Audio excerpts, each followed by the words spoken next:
దేవుడు ఆశ్చర్య కార్యములు చేశాడు. బైబిల్లోని పన్నాలు, బైబిల్లోని పేర్లు తిప్పి చూడండి. ఏలియా కావచ్చు, బయలుదేవత ప్రవక్తల ముందు నిలబడ్డాడు ధైర్యంగా. దేవుడు ఆకాశం నుండి అగ్నిని పంపించాడు.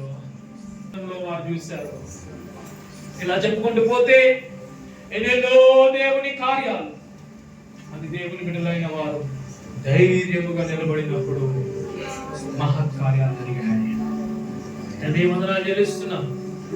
ఉదయకాల సమయమందు మేలు చేసినందును బట్టి, నీ కొరకు నిలబడినందును బట్టి, మేము ఆయా సమయాల్లో ఎదుర్కొంటున్నటువంటి వ్యతిరేకత, వివక్షను మీ చేతులకు అప్పచెప్తూ ఉన్నాం.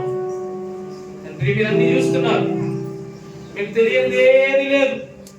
You know everything. Nothing is beyond you. నీకు దూరంగా ఏమి లేదు, నీకు తెలియకుండా ఏమి లేదు. Nothing surprises you, God. నిన్ను ఆశ్చర్యపరిచే ఏ కార్యం మా జీవితంలో జరగదు.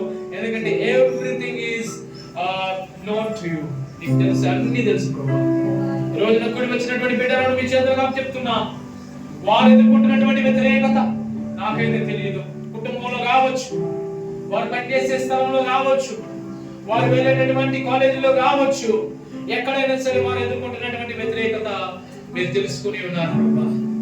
ధైర్యముగా నిలబడడానికి, సాక్షిగా ఉండడానికి, వారి జీవితాల ద్వారా, వారి నీతి క్రియల ద్వారా, వారి నడవడిక ద్వారా ప్రభువా వారు నీకు మాదిరిగా జీవించడానికి కృపను అనుగ్రహించండి. సంఘ సన్నిధుల విషయాలు పరచండి. ఇక్కడ వచ్చిన ప్రజలందరినీ దీవించండి. సమస్త మహిమ ఘనత ప్రభావం మీకు చెల్లిస్తాం. యేసు శక్తి కలిగిన నామములో అడుగుచున్నాము తండ్రి.